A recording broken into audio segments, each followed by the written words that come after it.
Hi, my name is Lorraine Gilbert, and I'm the author of 52 Bible Lessons, a Bible Introduction for Children.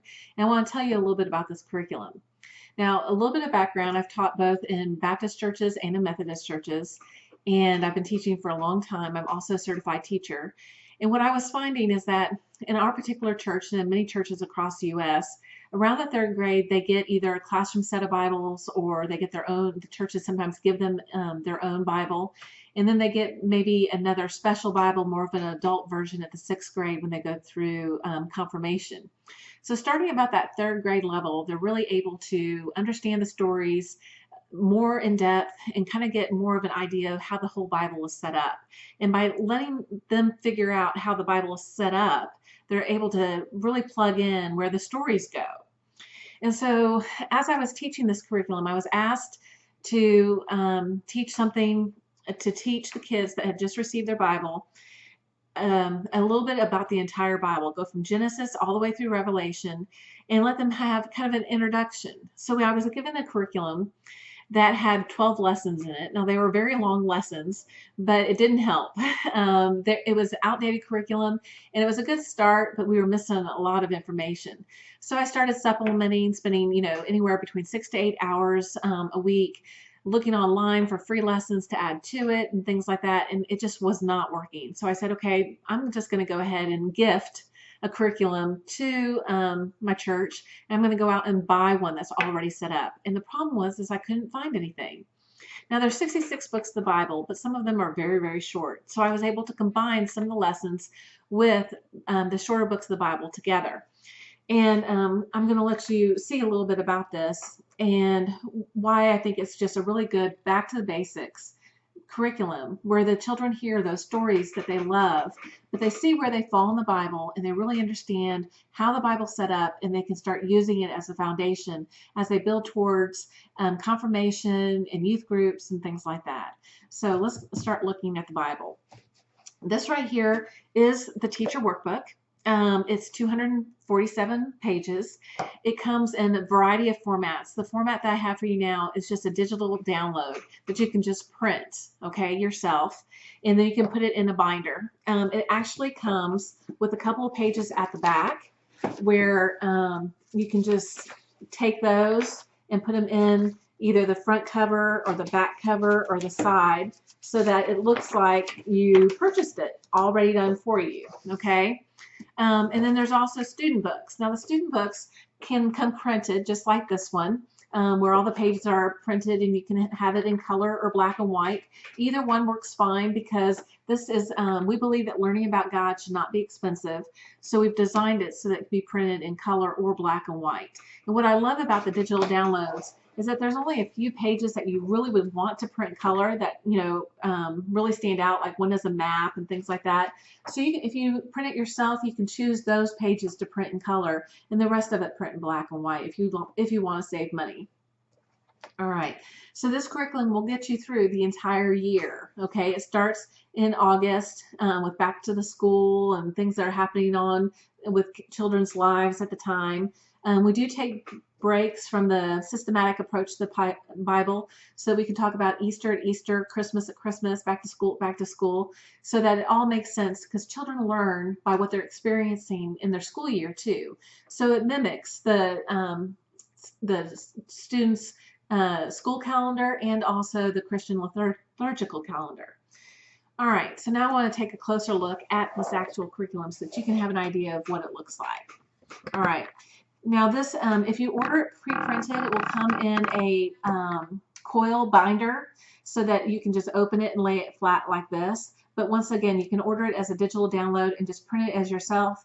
And you can either print just one or two lessons at a time, or you can print the whole thing. It's totally up to you. And the great thing about the digital download is that you see the copyright for more information. But if you want to print, if you have 2 or 3 teachers using this in your church, you can print for the one cost those digital downloads, as many as you need for that particular church. We ask that you not do it for a district or for a whole neighborhood, but if you're a home and you have, both mom and dad want to have a copy, or you have, 6 kids in your home, or if you have 26 kids in your classroom, you can print this as many times as you need. The student book is only about 60 pages, and you can print that one on front and back, so it'll be about 30 pieces of paper. All right, so the first thing I want to talk to you about is the table of contents. And there's a little bit of information here about me, and then there's also room hints, teaching hints, because we know that most people who teach Sunday school are not certified teachers or clergy. So this is going to give you some valuable information to help make things easier for you. What to do with those students that are really active, how to set up your whole Sunday school for the entire year. Now you could use this because it's so low cost. You could use it as an addition to whatever curriculum you're using. But if you really wanted something just to pick up and go, you can start with August and go all the way through July, and it really puts it down for you very simply. And then it's going to give you some hints about how to use this book, some calendar highlights. And then right here we talk about the brief outline of each lesson, and then some things about the future, and even some bonuses like some memory sticks, some games, and a big Bible board that I absolutely love in our classroom. All right.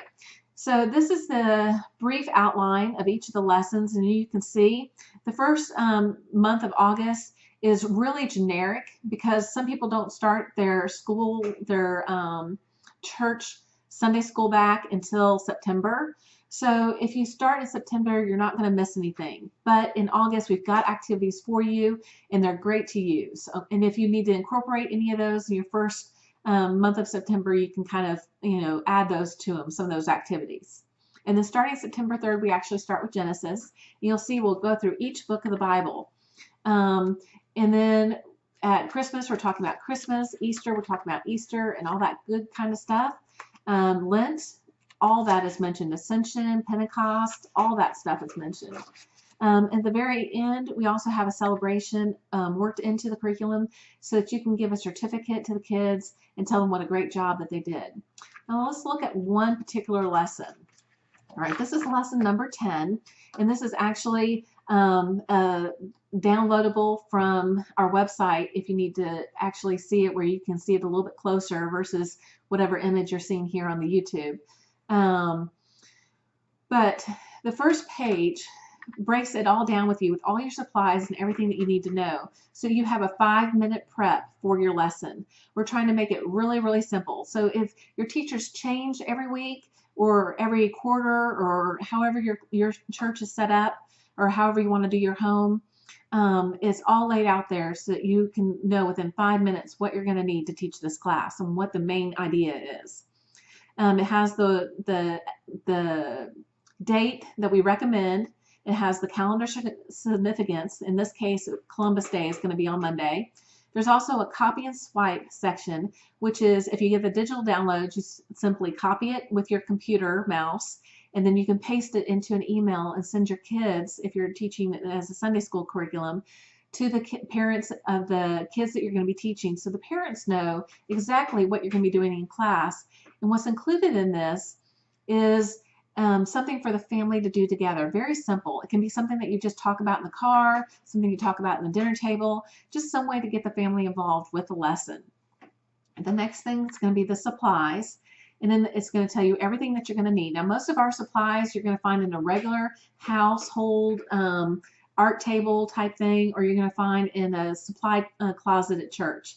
We do that on purpose. We're trying to make this low cost and really easy for most people to use.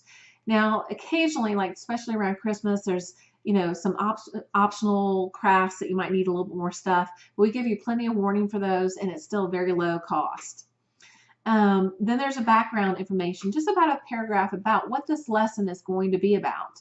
And then the plan ahead is to make sure that in the future you're planning ahead for what comes next. So before you leave that day, if you're teaching at a Sunday school, you can look in the supply closet and make sure you have everything for next week. All right. So here we go with the actual lesson. Now the lesson's going to be a warm-up. It's going to be about 10 minutes, 10 to 15 minutes, depending on how you like to do your warm-up. And it's something already set up, and it usually correlates with a page that's inside the student workbook. So for example, for this lesson, they would come in and they would get their workbook and they would start working on a crossword. And the answers to the crossword are given in to the Bible scriptures that are right next to it. So what we're trying to do is teach the kids how to actually look up Bible verses in the Bible. They're going to look up the Bible verse and find the answer and write that down. This way you can use whatever Bible is comfortable for you. What we used was an NIV Bible, but you could use whatever Bible you wanted. And the scriptures, you look them all up, so it really doesn't matter if you want King James or whatever you want. All right, so after you do the warm-up, you're going to do the lesson. The lesson is going to be between 20 and 30 minutes, depending on your pace.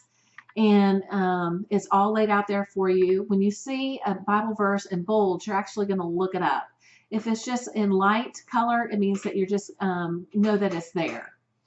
And then there's a snack or a prayer. Now, if you're a Pinterest type teacher and you like your snack to match the lesson of the day, then you can have that type of snack already provided for you where you don't have to think about it. But, you know, as a good standard, if you like to use graham crackers or goldfish or whatever it is that you like to use, you can do that well. This is just optional. And then the very last thing that we have is an activity, because by this time the kids are kind of getting a little antsy. They need to move around a little bit, so now they have an activity. So each lesson, all 52 lessons are set up for that. The teacher book has all the answers written in for you so that there's no question. You'll know exactly, and you can feel like you are very, very smart, because I know you are. But this gives you all the confidence to make sure that you are on top of it for your kids. Now, this is another thing that we have. Any Bible verses that you're actually going to be looking up and reading in class, there's a sheet like this, and you can actually cut it out and hand them to the students and have them look it up, and they can use that as a bookmark in their Bible so that when they're reading the Bible verse, they know exactly where it is. And what we normally did in my class is whoever looked up the Bible verse, if we all had matching Bibles, so they could say the page number, and then the other kids could find it to make time go a little bit faster. But whatever works for you. And so that's available for you as well. And then once again, we get to the next lesson and it starts all over. So that's about 52 Bible lessons. And once again, this is available on several different formats. It's the best value is when you print it yourself. And then when you print it yourself, it would come, you would put it in your own binder that you provide. And it would, it's very cost effective to do it that way. We do offer it as a book with a coil binder, and that's available on the website for purchase. And we also offer the books, the student books offered pre-printed as well on the website. So it's really up to you how you want to do this. The most important thing is just to have a sense of love for these kids, show them that the Bible is not that, you know, they look at it and they say it's just so big and it's so overwhelming. We're breaking it down to smaller parts, making it very easy for the kids to understand so they can actually enjoy it and drink it in and really know what the Bible is about and, you know, where their favorite stories are from, and let them really feel like they can understand it and it's a part of them. So this is 52 Bible Lessons, a Bible Introduction for Children. My name is Lorraine Gilbert, and I hope that this will be a great curriculum for you. Thank you for your time.